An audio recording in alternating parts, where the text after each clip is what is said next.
immigration rights in Arizona. Today we have three great speakers. First, we're going to hear from Carlos Garcia from the organization Puente. We're going to hear next from Mary Hope Lee with the Black Alliance for Just Immigration, and finally from Dave Wells here at ASU and also is with the Tempe Quaker meeting. I've asked each of the speakers to respond to several kind of general question areas. These are somewhat interrelated. The first, I wanted to ask them for their vision of the struggle for immigration rights in Arizona. How do they envision that struggle? And also, what are they or their organizations doing to try to bring about change in Arizona and nationally, if they wish to comment on that. Second, what obstacles remain?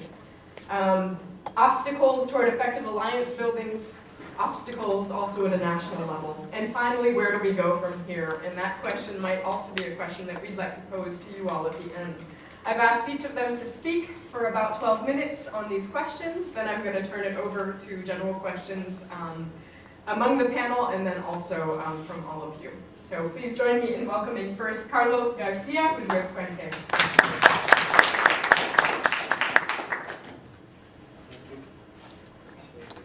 All right. Thank you all for being here.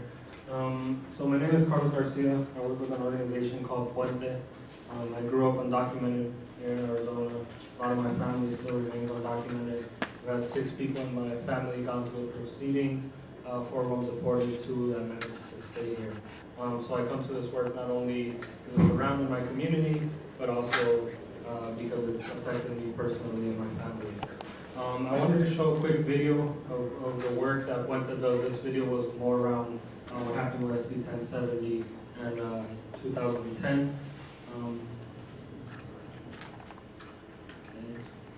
So this video recaps a little of what happened in that struggle, but also goes into other themes of reasons to why or how we got here, and then I'll elaborate a little bit more on that. So here's the video.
What is this about? A lot of people think that it's about crime. But if you look at the data, we know that it's not about crime. That is that immigrant populations produce less crime or fewer crime than actually the regular population in America. People think that this is about the fact that undocumented people take more out of the economy than they put in, and there's well-documented research that actually shows that they put in more money into the economy in the long run than they take out. So these issues are not, it's not about that. So the question remains, well, what is this about?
Stop the deportations now.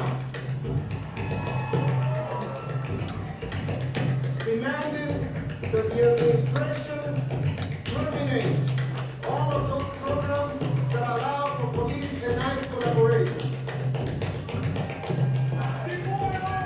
Legalization. And today, we're making the case for legalization from the bottom up. That's what we're doing today.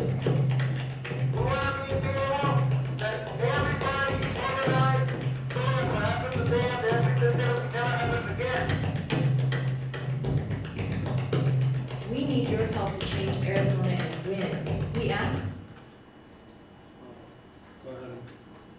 Stop it there. There we go. So how we got, so the question is, you know, there's 10, 15, 20 million people that are undocumented in this country, and there's two ways of looking at it. Either you're going to include these folks, or you're going to exclude them. You're going to find a way to get rid of them. Arizona's been setting the example of how to get rid of folks. Well, people even on our side are arguing and talking about, well, there's no way you can deport 15 to 20 million people from this country. Arizona's kind of in the place that's found a solution or a way to get folks out of here. There's two ways that people are being deported, or that this problem is being attacked from the anti-immigrant folks. One is to physically get people, capture them through police collaboration, so through police and ICE collaboration. Anytime there's contact with a police officer, a person's at risk of being detained and deported. And the other way is where 1070 and a lot of these laws fall in, which is what is called now attrition strategy. It's within the context of SB 1070 that the bill is meant to be an attrition strategy bill. In essence, making life so horrible for undocumented people that they will self-deport. And that's the official stance of SB 1070, and unfortunately, now Romney is arguing the same thing and pushing for that to be the answer nationwide. So how we got there, a lot of people think 1070 Arpaio just came out of nowhere. It's actually been a long series of laws that led to SB 1070, starting in 2002. Are they state laws or federal laws? Both state, federal, and city laws. So the part of capturing people through police and ICE collaboration, that's a federal way that things are being handled. And there's also state laws, municipality laws, and different laws that are aiming to do the same thing. So 2002, we get English only law. It was the first of its kind, the first anti-immigrant law. People didn't think much of it, and it passed. In 2004, we have Proposition 200, which basically negates social services to undocumented people. It was really similar to what happened in California, Proposition 187 in the 90s. Again, we put up a fight, but it passed. 2006, we get 3 laws, no bail for anyone that's undocumented. That we're still the only state in the country that has that law, that you cannot post bail if you're undocumented. Second, there's no certain lawsuits that you can, civil lawsuits that you can put forward if you're undocumented. And third, Proposition 300, which was charging out-of-state tuition to undocumented students, no early childhood education, or no adult education for anyone that's undocumented. 2007, we see Joe Arpaio get his 287G agreement and start doing raids like ICE does, usually going into businesses, those sorts of things. But then you see, like what you saw in the green screen looking night vision thing, which was doing community raids, where he would set a perimeter in predominantly migrant neighborhoods. He would set out 200 sheriffs along with 200 deputy sheriffs and pick up anyone that lived undocumented. Obviously, that led to rapid racial profiling and abuse in our communities, which the Department of Justice now has established that that's what was going on. One thing I like to know with that, when it was happening, those two little kids were actually given teddy bears when their mom was taken by the deputies. Meaning, at that morning when the police officer was getting ready to go to work, just like they put their gun belt, they put their handcuffs, all those sorts of things, to make sure he had teddy bears in his car because he knew he might be separating a family. So that's the kind of level of intensity in what we're working with. What we're doing in response is following around with cameras. Once that video got out there, I think that's a lot of the response that happened to Ohio. 2008, we get the only employer sanctions law in the country here in Arizona,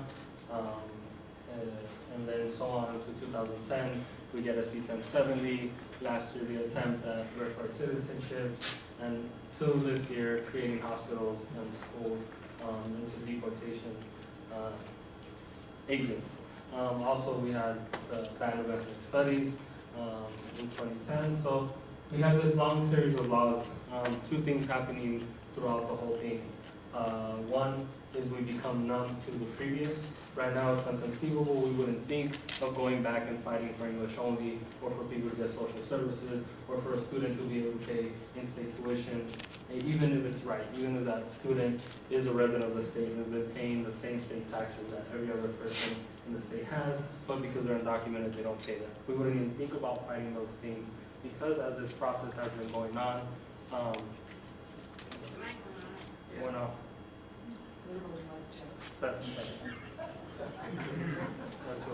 Okay. I'll try to be louder. We heard you just a second ago when you were leaning into something. Leaning into this one? It's a little awkward. But so yeah, two things. So one, we became numb, and it's hard to go back, and all those other things have now become normalized and are the way things are. The other is it became evident that Arizona was the. I can check. So that Arizona was a testing ground, and everything that happened in Arizona did not stay in Arizona. Everything expanded, and everything was going everywhere as soon as things were passed here. So as that has happened, we've become kind of the center of the immigrant rights movement, the epicenter of hate, not only hate, but also of resistance. So our response has come in many different ways. I'm not sure I understand that.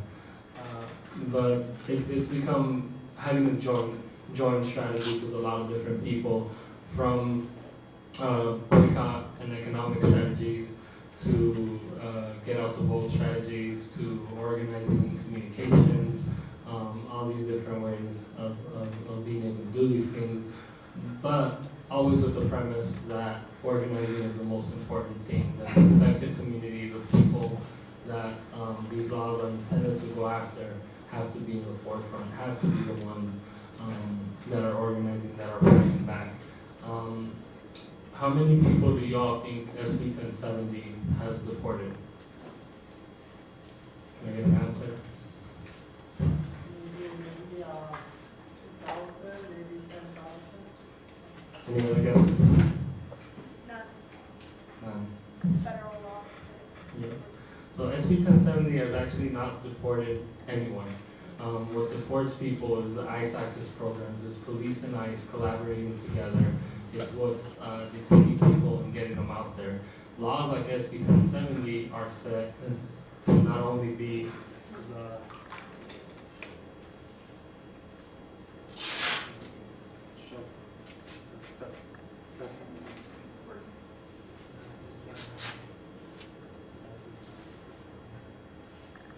So laws like SB 1070 are set to make life so miserable for people they will self-deport, but it's also to give further tools for police officers to have contact with folks.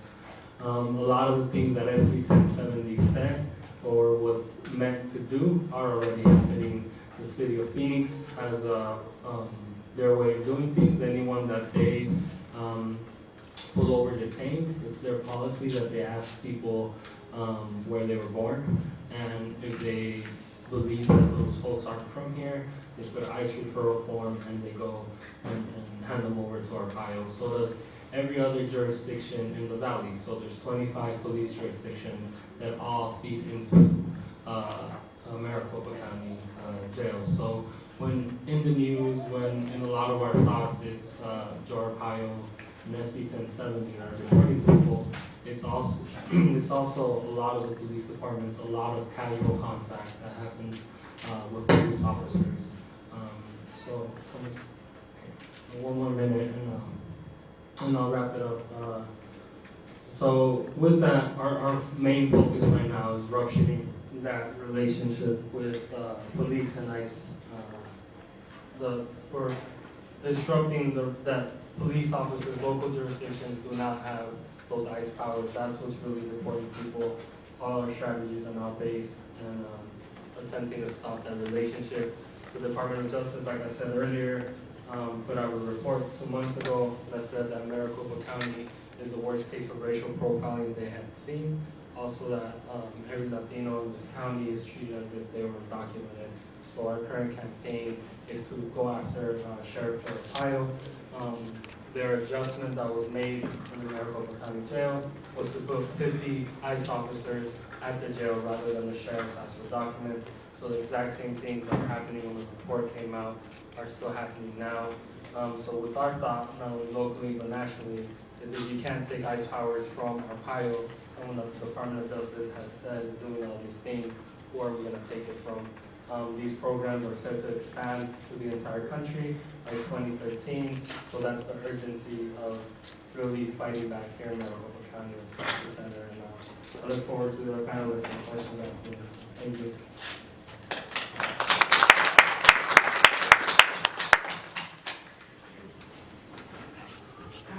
Thanks very much, Carlos. Next, we're going to hear from Mary Hope Lee, who's with the Black Alliance for Just Immigration. She'll be speaking on From Myth and Stereotype to Solidarity and Alliance Building. Ms. Lee is originally from San Diego, California, began working with families affected by an ice raid at a floral farm in Arcata, California in 2008, has been with us in Phoenix since 2000.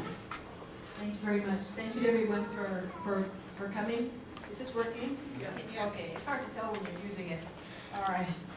So first of all, a quick and dirty history of the Black Alliance for Just Immigration. It's an Oakland-based organization founded in April of 2006 in response to all the immigration organizing that happened in that fantastic year when a lot of these things came to the surface and more people began to see that to see the issue.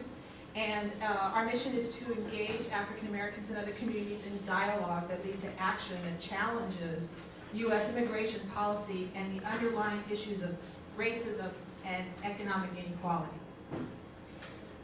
Education and advocacy is what we're about. Our base is African Americans and Black immigrants from Africa, the Caribbean, and Latin America. Okay. Our approach is a human rights approach to social and economic justice. That means everybody has rights, and we're not going to stop until everybody has rights. Historically, U.S. immigration policy is based on race, and it's unequal and punitive. Not even a generation after the signing of the Declaration of Independence in 1790, they passed the first whites-only exclusion law. Okay. It wasn't the Chinese Exclusion Act. It happened in 1790. Okay. So this is at the heart and soul of the immigration struggle. It's a struggle for white supremacy. Immigration is driven by unjust economic system that deprives people of the ability to earn a living and raise their families in their home countries. And African Americans who have a history in this country of economic exploitation, marginalization, and discrimination have much in common with immigrants, documented and undocumented in this country. So what Baji works for is a fair path to legalization and citizenship, decriminalization of undocumented workers and their families, due process in the courts, family reunification, and end to deportation, indefinite detention, and mandatory detention, labor law protections for everyone, and no use of federal government agencies in the enforcement of local laws. So get the government out of local law enforcement altogether. So solidarity plus alliance building equals inclusivity. And we had to start in our own backyard because African immigrants from the Caribbean and Latin America come to this country with the same stereotypes about black people that are at large here in the country. So they come thinking that we're loud and lazy and drug dealers and all those kinds of negative stereotypes. So we have to start with our own base and dialogue about who we are and define ourselves within that framework. And alliance building and solidarity is very important because nothing happens by itself. The gains that were made in the 60s, beginning in the 50s, with the civil rights movement, that did not happen. Black people did not do that by themselves. Many people came from many places to help. For instance, Viola Liuzzo was a Unitarian Universalist civil rights activist who was murdered by the KKK in 1965 for working for civil rights. Betita Martinez, Elizabeth Martinez, who wrote 500 Years of Chicano History and 500 Years of Chicano Women's History, was a founding member of SNCC in the South in the 60s, and she was the coordinator of the New York office of SNCC.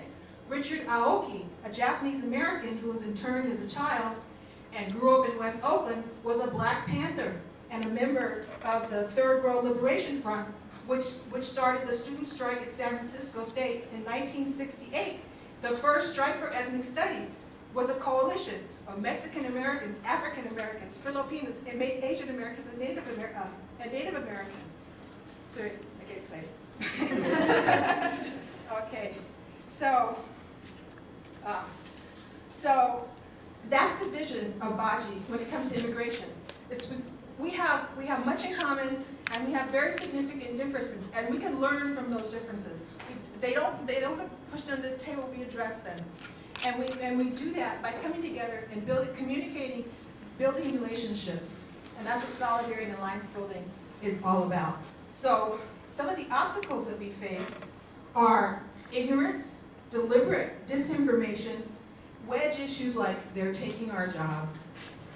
That's a wedge issue. Okay, it's a wedge issue. Don't never forget that.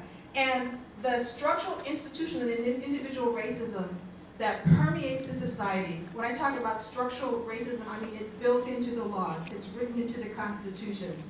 And then that structure builds the institutions that enforce that racism and make it so transparent that people engage in in individual prejudice and don't even know they're doing it. And when called on it, deny it. So those are major obstacles. So where do we go from here? This situation challenges us to think simultaneously, and that's not easy to do, long-term and short-term, micro and macro, local and global, because it's world economic policies of the globalization of capital that have people from the south moving to the north. In the same way that people are dying in the desert trying to get to the United States, Africans are dying in the Mediterranean, drowning trying to get to Europe for the same reasons, to support their families, because their subsistence economy has been destroyed. We have to learn to appreciate, respect, and negotiate diversities and complexities. That's that inclusivity I was talking about. And unfortunately, and part of this has to do with where we are here in Arizona, but generally, the word immigrant is a code word for Mexican. Okay? And when they talk about securing the border, we have two borders. Okay? But when they say securing the border, they mean the southern border. They're not talking about Canada. And there is immigrants coming across the border there. They're largely Chinese, Southeast Asian, South Asian, and from Eastern Europe. But people are being smuggled across the border in Canada as well. There's an excellent movie about this called Frozen River. Okay? We have to focus on causes and build the broadest base possible and challenge racism and those wedge issues and maintain a human rights approach through building relationships, education, and engaging in campaigns that bring these issues to the surface, allow people to educate themselves about these issues, and then act on that knowledge and share it with their communities.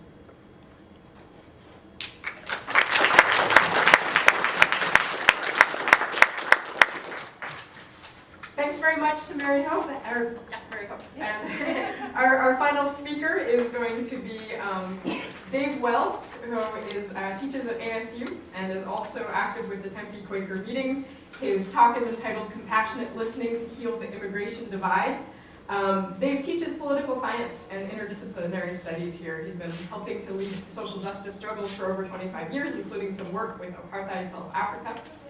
Today, he's a founding member of the new think tank, the Grand Canyon Institute, and seeking as a Quaker to confront issues of immigration in a way that leads to resolution, not division.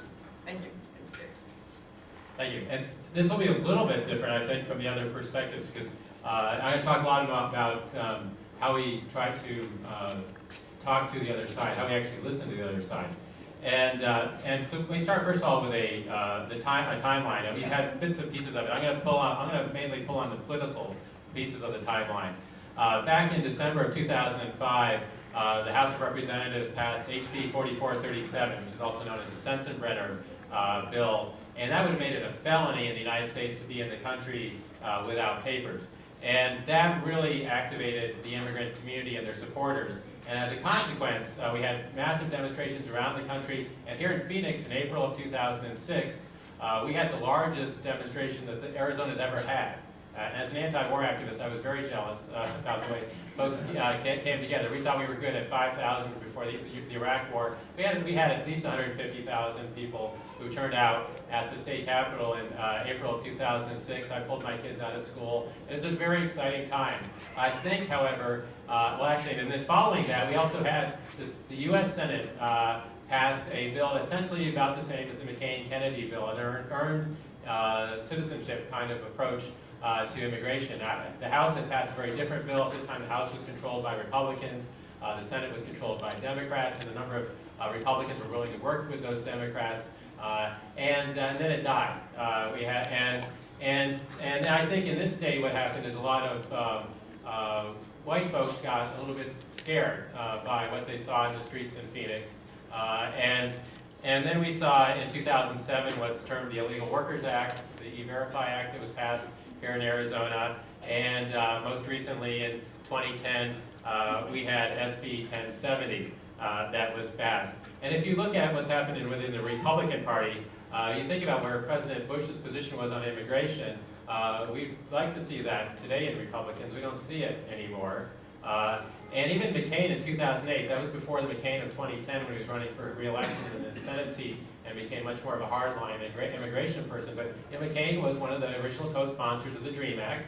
And again, that McCain-Kennedy bill, he had his name on it. He was a strong believer in earned citizenship. He's not there anymore, and since his 2010 Senate race, he's moved way away from that race. But in 2008, immigration really was not an issue in our presidential campaign.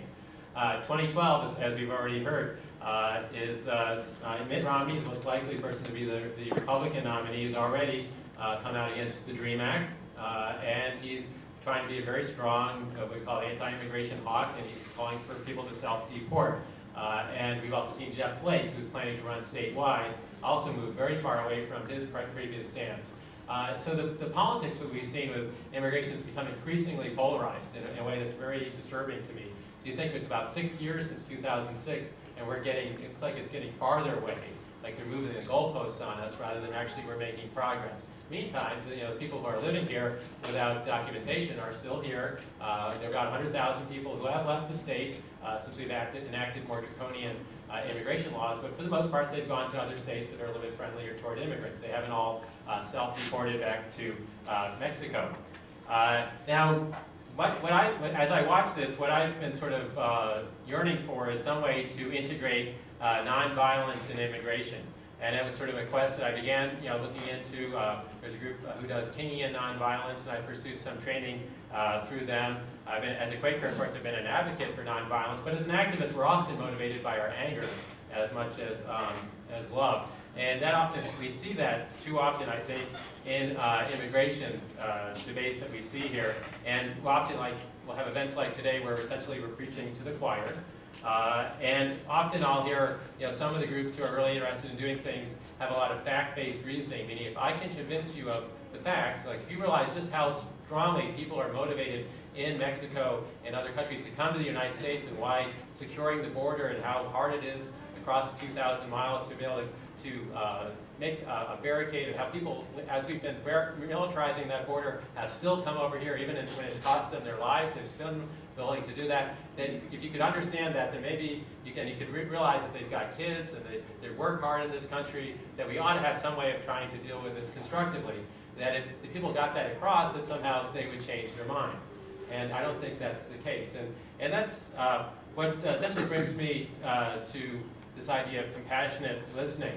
And I'm going to start by trying to sort of change the tone here for a little bit.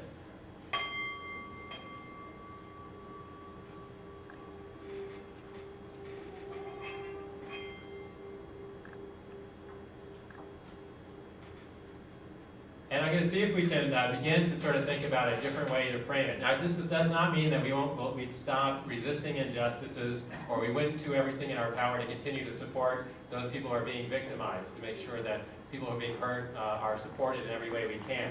But at the same time, I think it's really critical, and this is where I feel a great move, to try to figure out ways where we can move the immigration debate forward. And part of that is by stepping back and trying to stop judging others. Frequently, we'll hear people who are opponents of SB 1070, or people who are discussing people who support SB 1070, they'll talk about how it's motivated by hate and racism. Now, if you are called somebody who hated people or a racist, is that an opening to discussion with somebody else? No. Right, I venture to say that that's going to start pushing us apart. And we have to, as hard as it might be, we have to figure out ways to begin to stop judging people and recognize that people on the other side do have some element of the truth. They may not have the whole truth, but on the other hand, I mean, when they say that people cross the border and they know they've broken the law when they've done so, that's correct. It's hard to understand how anybody would not know that they're not breaking the laws when they come into this country. And so there's some element of truth. So when somebody like Joe Arpaio, who says that, this is a quote that I took out of the recent SB 1070, the Faces movie, "I have compassion, but my connection to upholding the law overrides my compassion." And again, it's a different value priority. I mean, we support the law, but in many cases we support the compassion over the law. But we have to be able to reach out for each other. We have to be able to figure out ways we can appreciate other people. Because I believe if we would actually go to a Tea Party meeting and we would ask them the question, are you satisfied with the immigration situation as it currently stands? And I'm almost sure that almost all of them would say no. Now, and of course, most of everybody here would also say no. That doesn't mean we all are on the same line of thinking, but the idea is that if we're going to continue to be in a polarized fashion, we've got to figure out ways to come together. And the challenge is to try to figure out how to do that. So how do you do that? Well, I think part of compassionate listening is actually working on listening first, rather than judging and speaking and trying to yell at each other.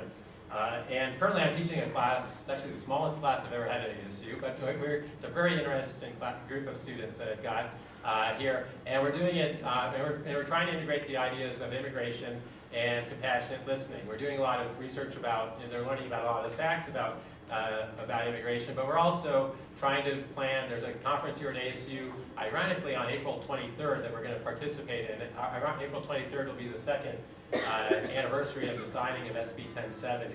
But, and we're going to have a panel in the afternoon on the 23rd where we try to deal with something that brings together these ideas of nonviolence, of compassionate listening, and immigration. And and as we move forward with that, part of my hope is to move through faith communities, because faith communities generally don't like to yell at each other when they disagree. They have some grounding in the notion of loving each other even when they disagree. And trying to find ways in which we can have established groups where people have very diverse positions on immigration, are willing to sit down and actually listen without judging with each other, to really understand and listen with our heart with the other folks, and see if through that process, again, I'm just starting this process, I'm welcoming other people who would like to get connected with it, and just starting this process to see whether we can find common ground through that thing. Because if we both have a motivation to end the way immigration is currently standing in this country. We want to move it in a way that moves us forward and moves us together away from a polarized way. My hope is, and again, there's no guarantees with any of this, but my hope is that we'll find the energy that we can pull ourselves together, and as a consequence, actually, again, general things, if the people lead, the politicians will follow. That if we can create that base here, especially in Arizona, then all kinds of immigration possibilities will become open to us.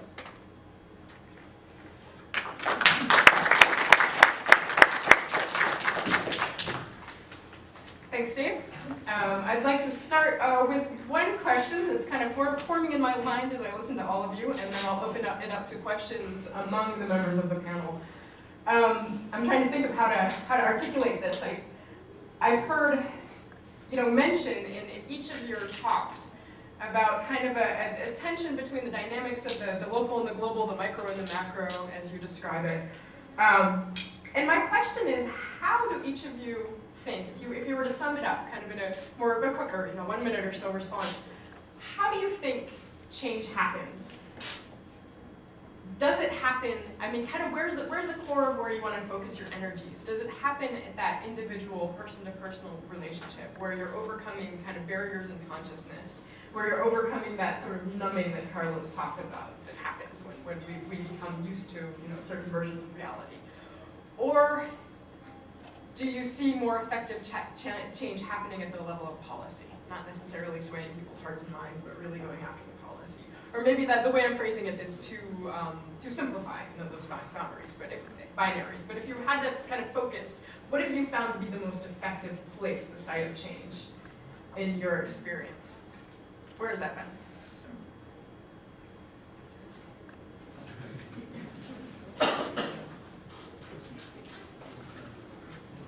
I think it's hard to talk about it when daily someone from your community is disappearing and being taken away. And I think the lack of understanding what it's actually doing and what it means, what it's like to take kids whose moms have been in detention for 2 years to go visit their mom. These kids growing up without their parents, how it's affecting their families. It's hard to really think out of that or take that out. So more towards your question, I think it's bold, direct action. Some of the things we didn't talk about is outright racism, profiteering that's happening from these laws. 2007 was the first year that more non-white babies were born in Arizona than white babies. You're also seeing 60% of kindergarten and first graders now being non-white. You're also seeing the booming of the prison industrial complex in regards to immigrant detention centers. So there's all these causes behind the lines that are also pushing these issues. So for us, it's hard to say, I'm going to have a conversation and change someone's heart and mind, or I'm going to go try to find a policy way when Obama has deported over 1 million people and Republicans are writing bills such as SB 1070. So there's really no friend towards our movement.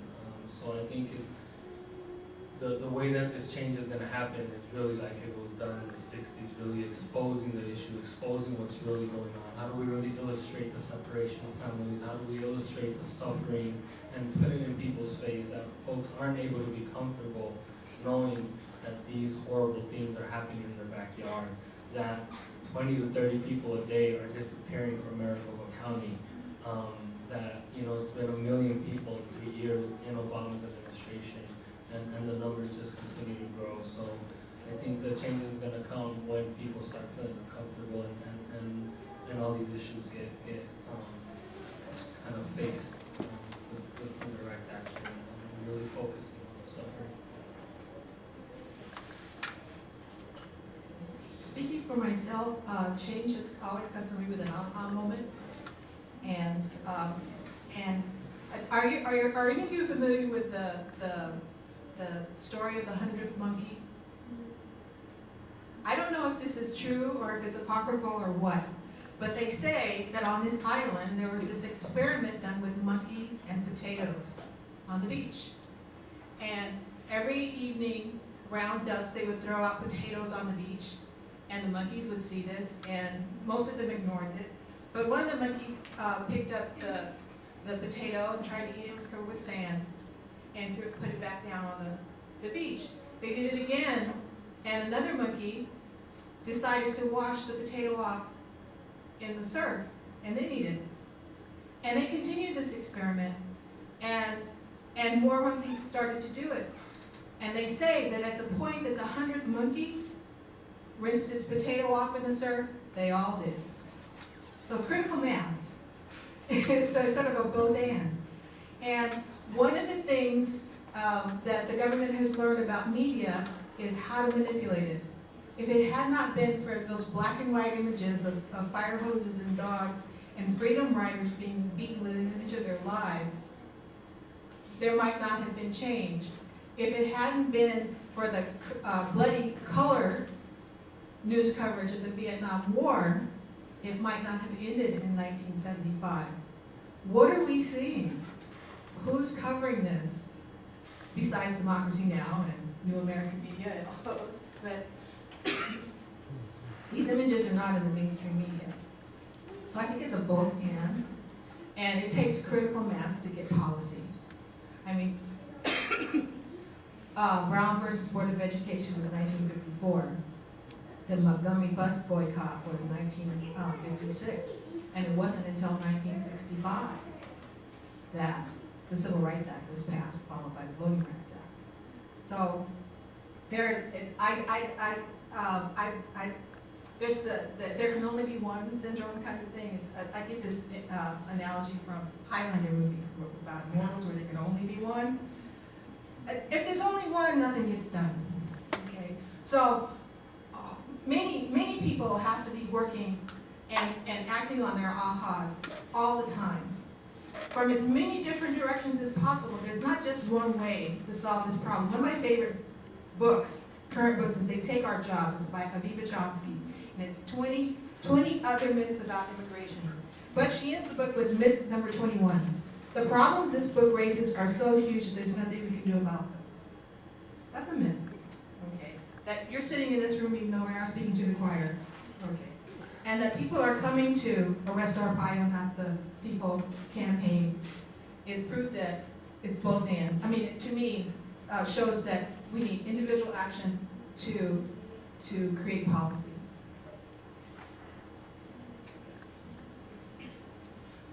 Right now, I don't see a path forward with the policy part. We can continue to work forward. I'm currently fairly optimistic that President Obama is going to get reelected, but I'm not convinced that the Democrats are going to take over the House, and I'm not convinced that the Republicans are going to make immigration policy a priority. He said that he's going to make immigration policy a priority if he's reelected. He said that last time too, but right now politically you can't deal with it when you have 10% unemployment. It's because the idea of doing something for immigrants when you can't get jobs for people who are U.S. citizens is a problem.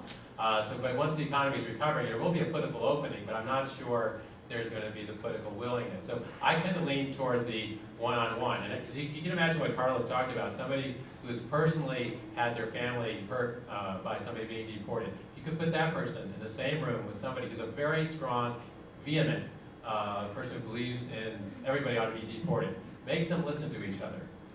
Have them willingly listen to, not make them, but willingly listen to each other, listen to their stories, and I can guarantee you that the person who has a strong anti-immigration feeling is going to have their heart touched. And when their heart's touched, they're going to be transformed. And I think that's what we have to do. The hardest part is we objectify other people. It's so much easier to call them names and so forth, but to do the really hard work is to actually try to make people touch their hearts. And that means we also have to listen and understand where other people are coming from. And I think that's the greatest challenge that we have, is to really try to reach out and find these broader coalitions. They'll be uncomfortable, they'll be challenging, but that's what I think we do. Sure. Just 1 minute. I wanted to open it up and see if any of the members of the panel had questions for one another, and then we'll open it up to if there are no questions amongst you. Okay. Sure. That's the microphone.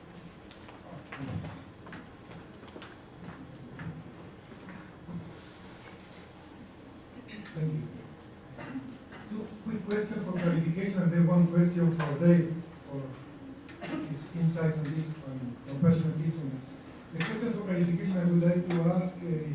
update on A, the federal challenge to the SB 1070, where we are now, and the second is recall on Arpaio, what is the initiative doing and what are the plans and the progress. So that's just for update. And for Dave, when I'm here in Arizona, so I was talking with a woman from Arizona, born and raised here, several generations, and I was asking her about what did she think about the immigration issue and undocumented immigrants. And she was telling me, well, the problem with the undocumented immigrants is A, they bring drugs. Second, she said they use our hospitals and our schools and don't pay taxes, and we have to subsidize them. And C, they take our jobs, and there is a high level of unemployment, and it's unfair to take our jobs. So using your compassionate listening skills, how would you respond to that, and what type of dialogue do you have with that type of positioning? How would that help?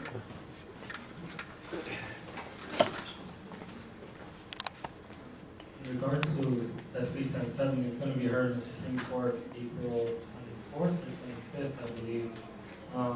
And so that's actually really important not only for Arizona, but also for Alabama, Georgia, and any other state that decides to pass those laws this year. So it's basically states' rights issue that's going to be determined, and if depends on what side it lands. SB 1070 could be implemented fully in Arizona and Alabama and Georgia by the summer. So we got to be cautious with that. In regards to Joe Arpaio, there's not really a recall effort. He's up for re-election in November. The risk with that is I raised the question earlier, and I raised it to you all.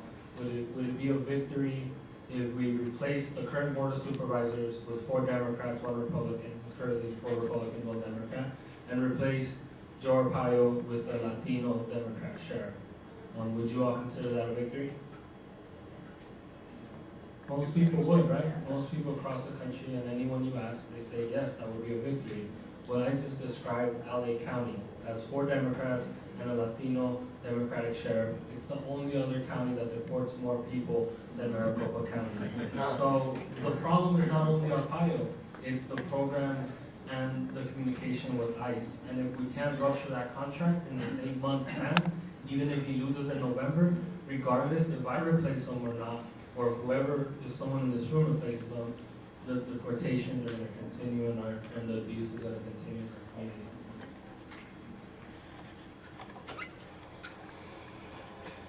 Right, well, first with compassionate listening, you're not debating and dialoguing. So, and that's just, these are some of the structural things we're trying to figure out how to do in this context. Because and so part of it with compassionate listening is facts, feelings, and values. And because a lot of times we get into the focus in on debating the facts, and there's some truth to the person's facts, right? Not most immigrants don't bring drugs, but some do, right? And it's true that they do use schools and hospitals to the degree that they do, but they might use hospital facilities a little bit less than people who are here legally. And certainly, I'm an example of somebody who uses more tax resources than I pay. I've got 3 kids in public schools, and I don't pay anywhere close to $15,000 in state taxes to help pay for it. Anyway, so there's certain levels of truth in those things, but part of the listening process is really reflect back their feelings and values, make sure that they're really heard. So you can say, I feel that there's frustration on your part with these things, and you might be angry, but the various kinds of feelings, and there's some values in there along the lines that it seems like you think that people ought to be able to sort of pay their own way. You feel that people have a responsibility to do these things. And my hope is that if we can figure out the structural issue part of it, that we'll find that we have some common values, even though we might have different interpretations of some of the facts. And it's from that common area where we have the overlap in values that we might find a way to step forward. Because the idea is not only do I get to listen to her, but then she gets an opportunity to listen to me. And the idea is that she's going to reflect back my facts, feelings, and values. And as she does that, again, we'll see what we discover. Because usually in the process, the people, you get a much more of a human contact, and the hope is that as a consequence of that, something will change. Again, we'll find out, but again, we're trying to figure out the structural piece so it doesn't break down into a debate about facts.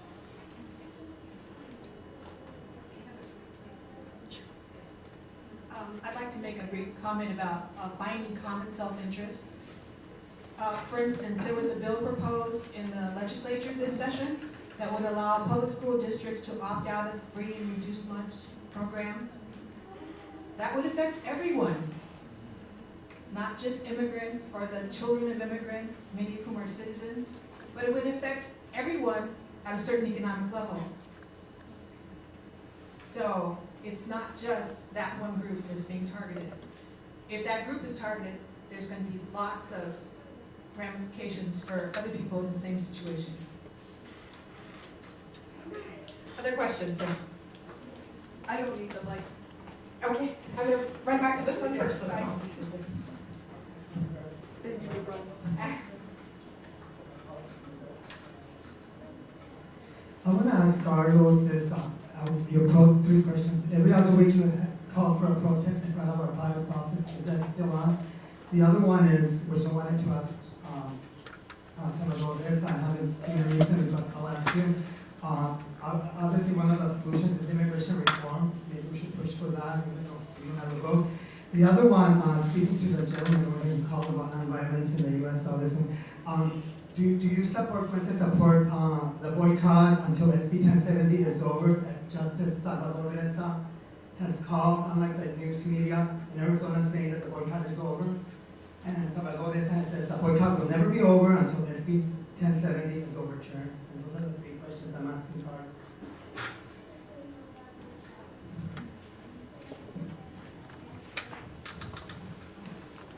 A long walk with Micah, so you have time to form your answers.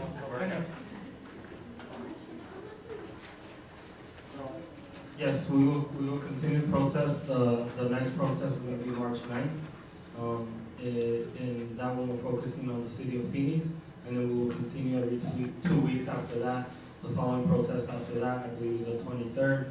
The Metro National Conference, the student group, is happening in Phoenix, and they're going to be joining us. In April, we're actually doing a black-brown protest. So every 2 weeks, every 2 Fridays, we're going to have actions. The 2 Fridays after that, we're having one hip-hop versus Arpaio. After that, labor versus Arpaio, and so on. Building movement up to the people versus Arpaio. So we're going to have different groups joining us to protest. There's going to be a large UU conference here also with 3,000 people that we're going to be doing an action with. So we're going to be doing actions. And again, like I said, we have 8 months to go after Joe Arpaio and rupture his contract, so we'll continue to do that. In regards to the boycott, I think it's a tactic that's continued to be used by a lot of people. It will continue to be used not only until 1070 ends, but until Joe Arpaio and all these other things end. I think one thing we need to do more focused on the boycott is just be able to mark our victories and actually hold one company accountable, or just find more specific targets that would give us better results. And the third question was?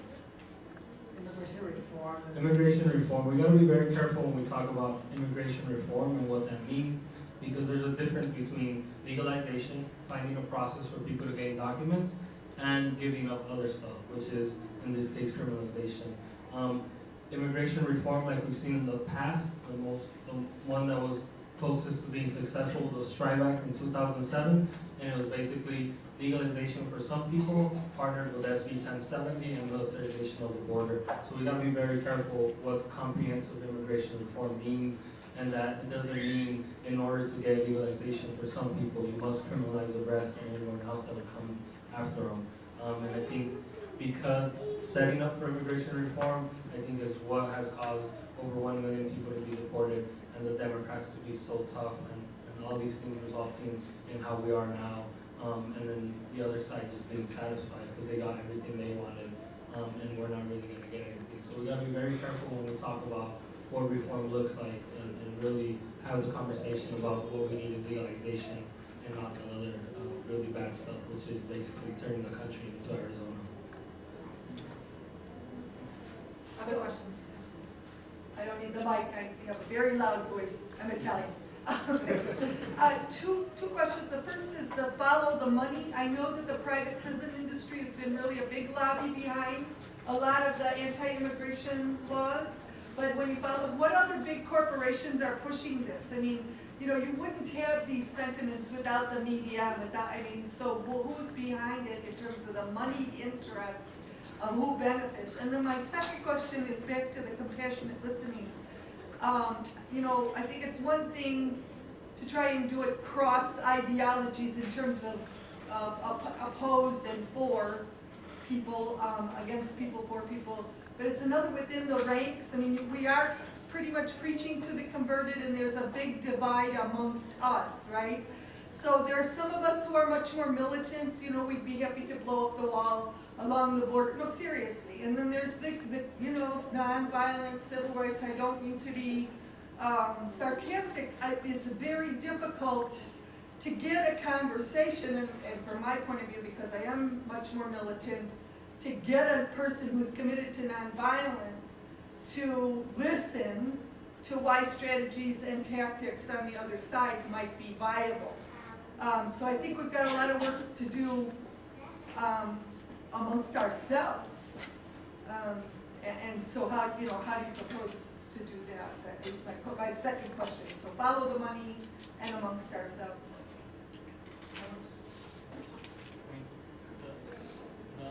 The money is really hard. Most of the money comes through things such as ALEC, those sorts of, I think, well, maybe mention action.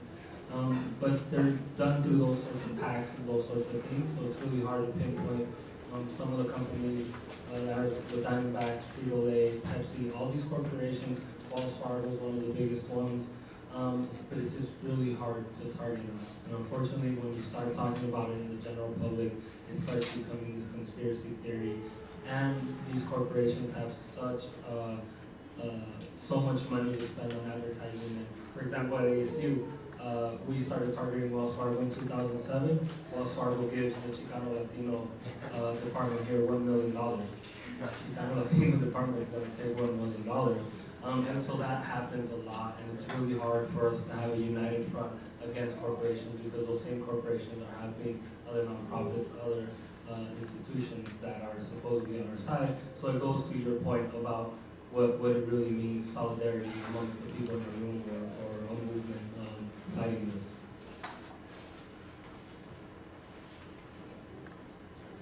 Just one side thing on the corporation part. There are a number of corporations that do want immigration reform. So in our business community, when we had the bill stalled last year in the state Senate, a lot of it had to do with the work of the Chamber of Commerce to say enough is enough. Now on this part, I mean, any group can try to apply the issues of compassionate listening, and the goal of non-judgmental listening and trying to understand where somebody's coming from. I mean, I personally led to believe that the most important thing is for people of different, vastly different perspectives on immigration to try to figure out ways to get those people together and start listening. However, within your own groups, it's important for people to practice the same kinds of skills, which is trying to respect each other and appreciate the other person and really understand where they come from, even though, one of the components of nonviolence and generally of compassionate listening is that you appreciate the other person.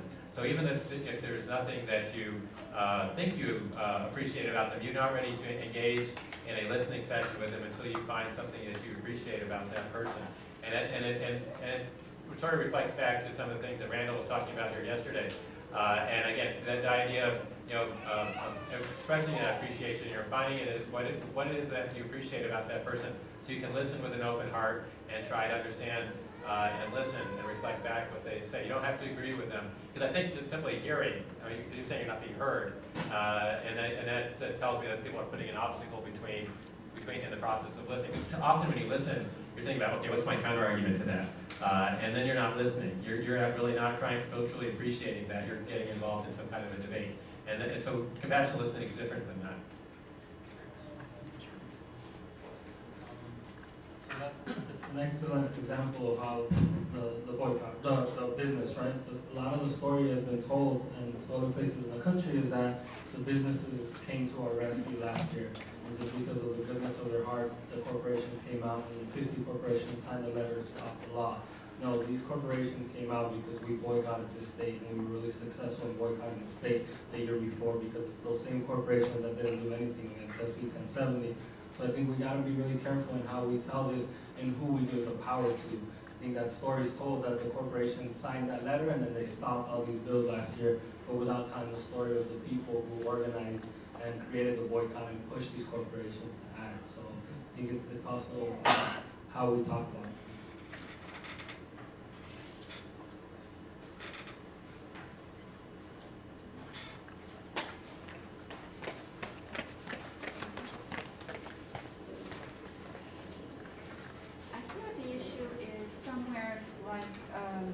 Those documents. Is it possible to get documents? I'm sure some were born here. There's no documents. And that seems to be an issue on both sides. One, I don't need documents. The other one, I do need documents. And I don't know. It seems, aren't there any documents that we can get, or something? Work visas, maybe something like that. I don't know.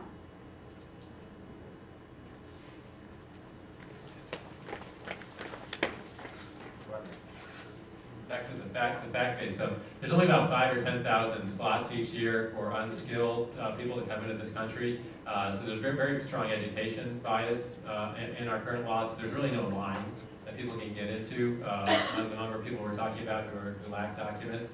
Of course, a lot of family, we have birthright citizenship based on the 14th Amendment in the U.S. Constitution, but what that means in a lot of cases is you've got families where some of the kids were born here and some of the kids were born in Mexico or wherever the family came from, and so it's a very odd system. And even though the family system, it's largely it's a per country basis one. So the waiting lines for family legalization is much longer for countries which are either like Mexico than it is for small countries in Europe or in Asia or something like that. You'd be better off from Sri Lanka than you would be from Mexico. You're better off, and India also has the same problem. There's a lot of people from India here, and they don't make additional things because India is a big country. So there are a lot of issues with our pretty complex immigration system. I don't know if Carlos or Liz wants to add more. Okay, anyone that has something? Yeah, there's basically currently no way that you can get documentation unless you came here with a visa and marry someone if you're under the age of 16 and you're adopted. And so there's really no line. That's one of the biggest myths that people, why don't they get a line, why don't they do it the right way? That line doesn't exist. There's nowhere to do that. If you are petitioned by a family member, currently the wait is about 15, 16 years. And so there's a lot of people that have been waiting that. But there's no way that you can, if you're an undocumented person, that you can go somewhere and request documents.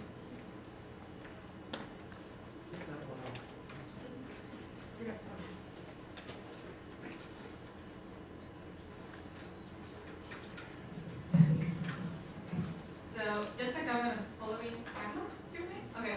So even if someone gets documentation or gets like legalization, that doesn't mean that it's not going to be subject of criminalization of any kind of criminalization because of the skin color.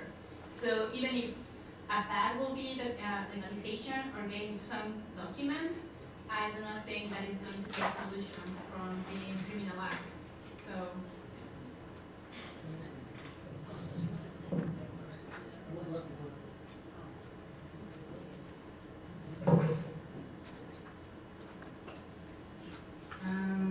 I had a question, I guess, across the panel, but more specifically to the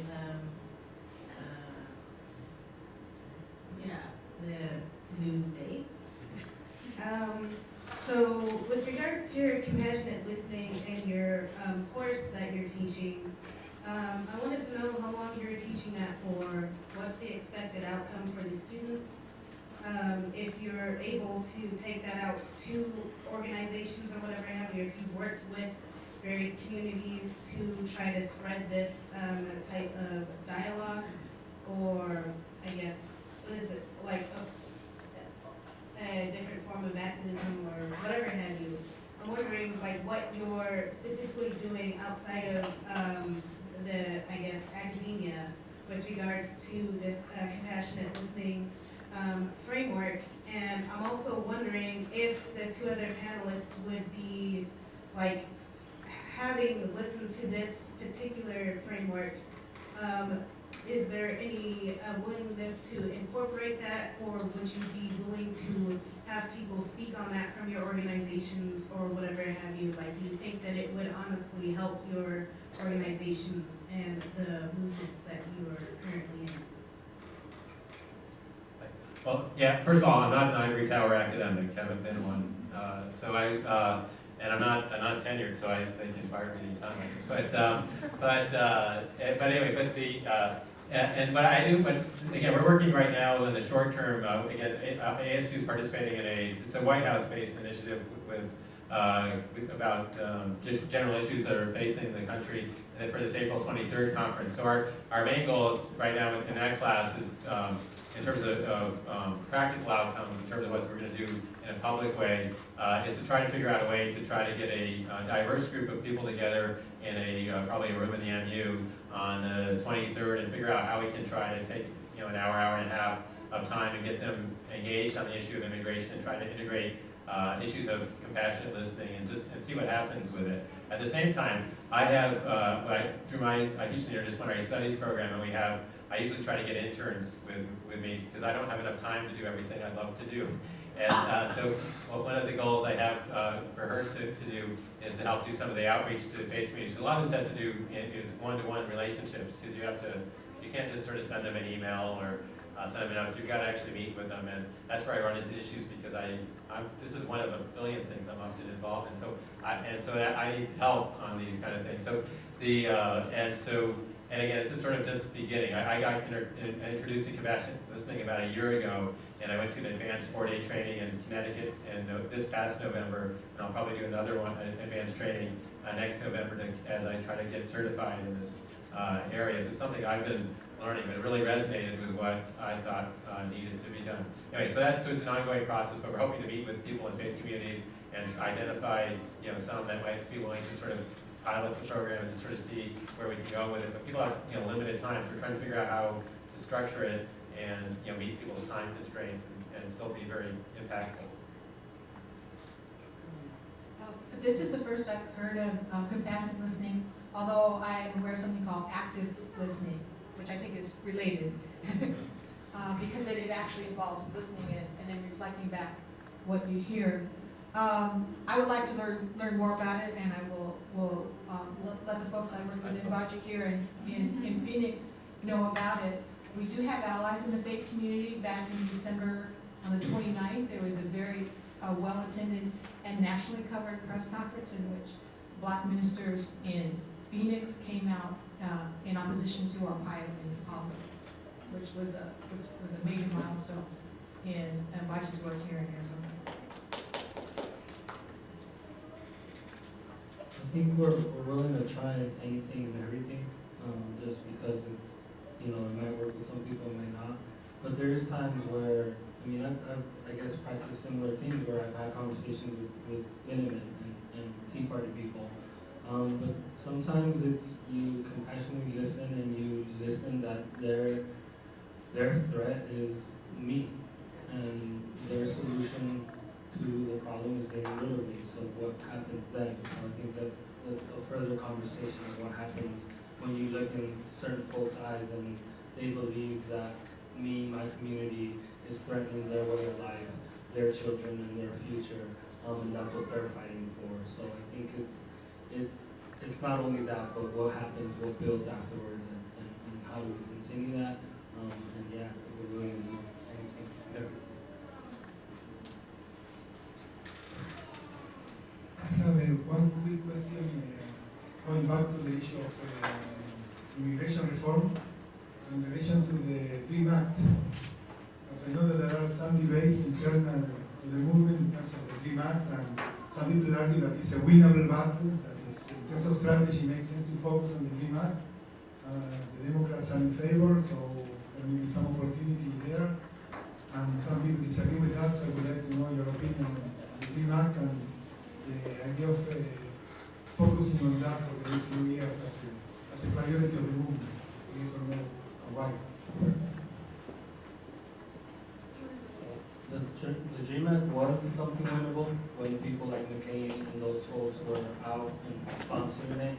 Right now it's not. So once again, the Dream Act, like immigration reform, is being used as a political football. I believe what's happening right now is that the Democrats are talking about the Dream Act so that Republicans can say no, and then the Democrats can be like, see, those are the bad people.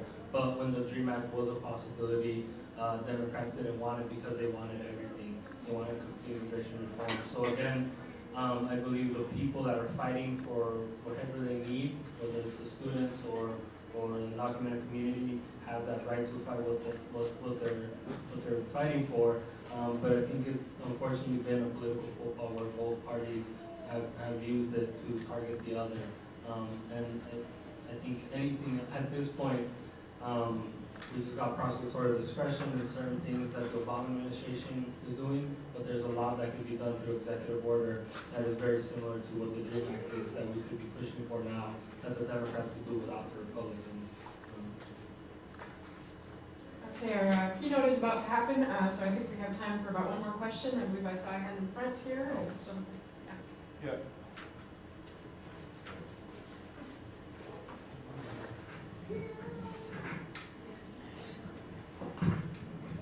Okay, you're talking about education rights. I'm just wondering, I'm an education activist, so I know a lot about people who are trying to get better education. I'm wondering if anybody realizes there's a big demand, big need anyway, for environmental scientists in the next generation, I guess. It seems to me that a lot of people who are immigrating here are coming from agricultural countries, so they already know a lot about biology, and all of environmental science is biology. I think you might be able to win a lot of support for immigrants' rights, or rather for education rights for immigrants, if you kind of point that out to people. We need people in the country, in our country, who know a lot about biology. And there's millions of people coming to our country that know a lot about biology, so I see that as a good opportunity. I see the immigration crisis as a good opportunity for getting people to learn more about biology. Anybody agree with me or disagree with me? Or have any thoughts? And I think we'll try anything. So. I think one of the arguments against undocumented immigration is often that it's destroying the I want to say medio ambiente, the environment. It's an environmental threat to the United States, right? So that's sometimes something we hear from even groups on the left. So possibly, what you're introducing could address some of those concerns in terms. I'm from a farming town too, so like. I hear a lot of people talking about, why it's so hard to get people to learn about biology, and it just seems like they're not talking to the right people, I think we could take one more, yeah.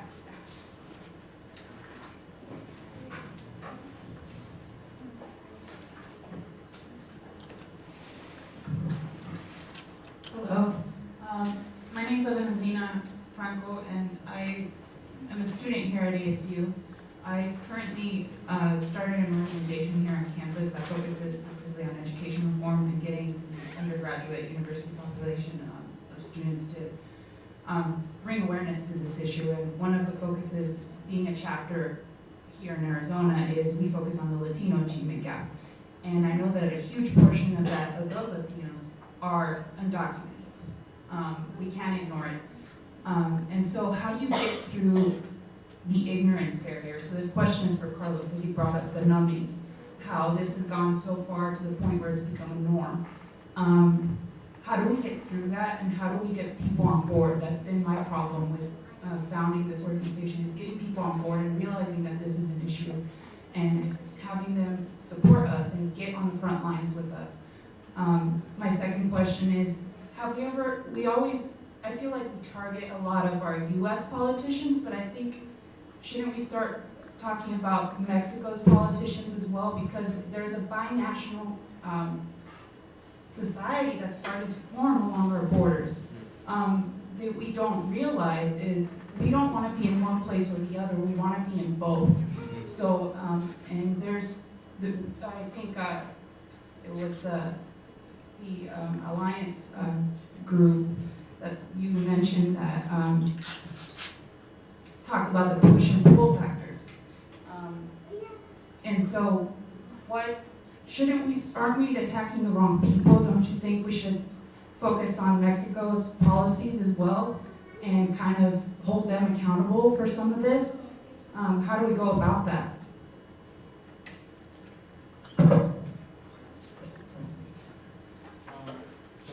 The numbing piece, that's just going to take organizing. It's really going to take organizing and bold actions and getting in people's faces, not being afraid of going against our friends, right? So what happens if we go to the Transport Department and say, don't take this money?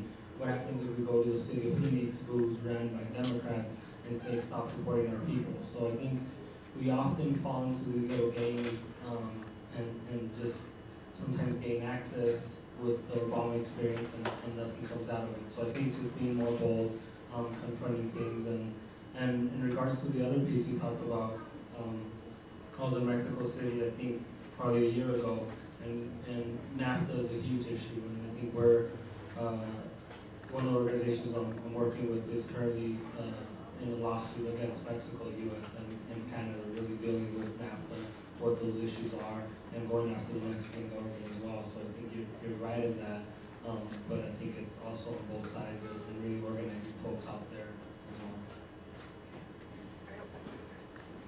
Mexico is facing the same issues on its southern border as the United States is, with the influx of people from Central America primarily, but also Latin America. And the United States and Mexico work together to their mutual advantage.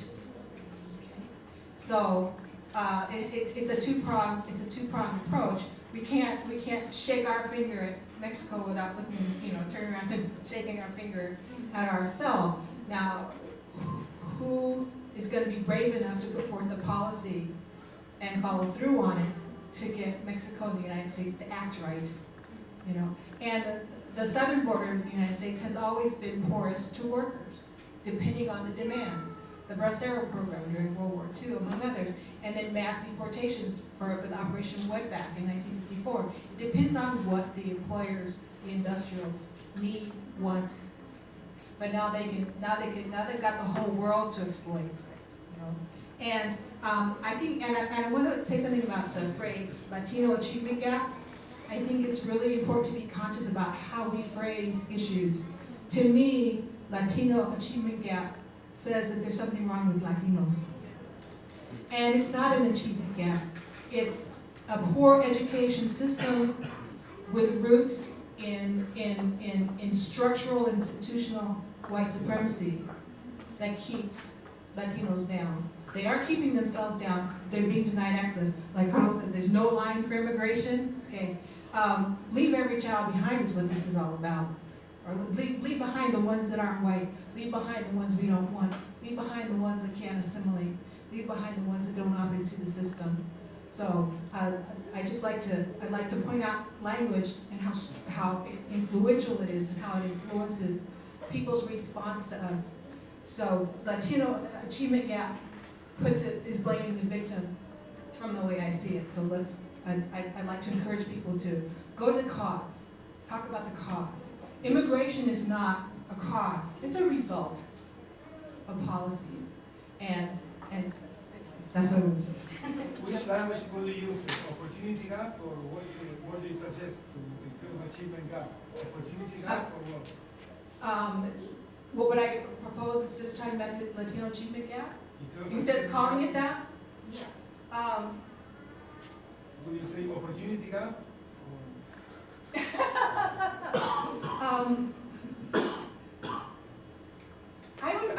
I would rephrase it about the effects of education policies on the Latino community that prevent advancement.